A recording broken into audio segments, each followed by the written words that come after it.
Ms. Pressley is recognized for 5 minutes. Thank you, Madam Chair.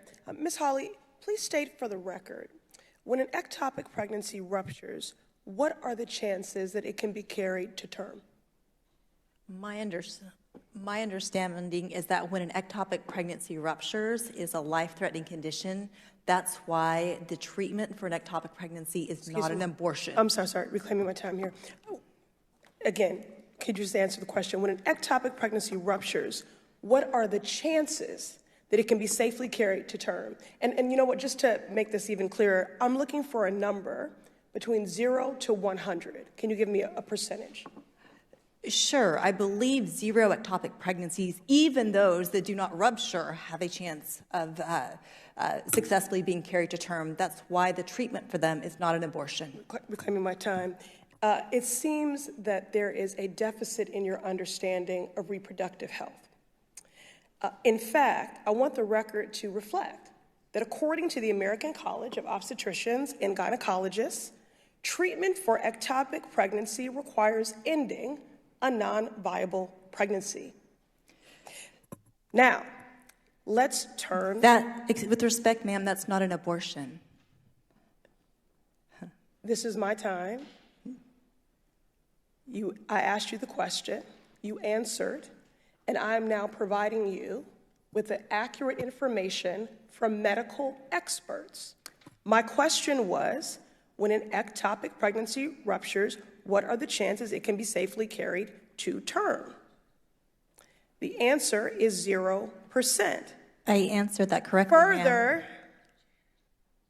when it comes to one's accurate understanding of reproductive health and abortion care with an ectopic pregnancy, the American College of Obstetricians and Gynecologists says, quote, treatment for ectopic pregnancy requires ending a non-viable pregnancy. This is my time, end quote.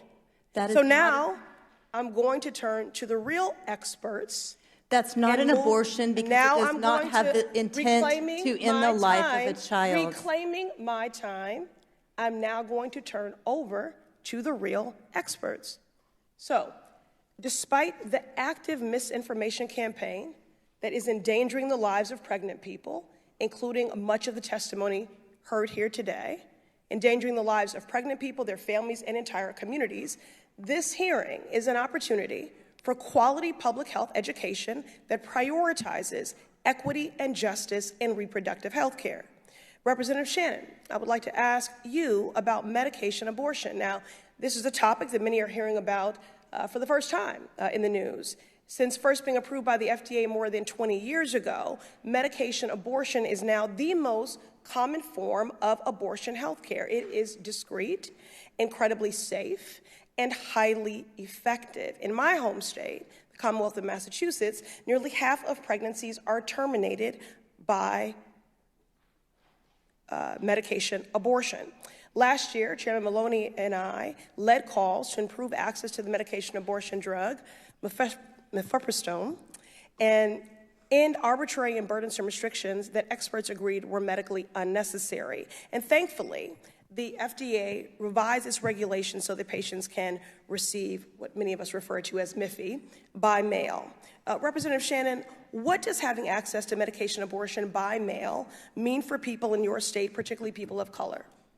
Yes, thank you. So as I mentioned before, most of our state, the resources are located in Atlanta, and so around the state, a lot of folks don't have access to providers. So being able to have access to medication abortion means that people can get access to care after they've made their decision, regardless of what zip code they live in. And we all know that forcing someone to carry a pregnancy, an unwanted pregnancy, leads to poor health outcomes. So having access to medication abortion is the right thing to do. Thank you. Ms. Lopez, based on your experience working to connect pregnant people in Texas with abortion care, would increased government support to expand abortion access, including medication abortion, benefit the clients that you work with?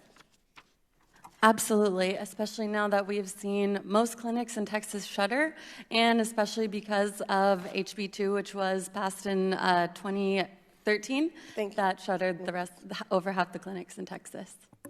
Thank you very much. And I think the point here is that pregnant people in multiple states have had emergency surgery delayed and their lives put at risk, while lawyers and doctors debate care due to confusion caused by the Republicans and this far-right Supreme Court.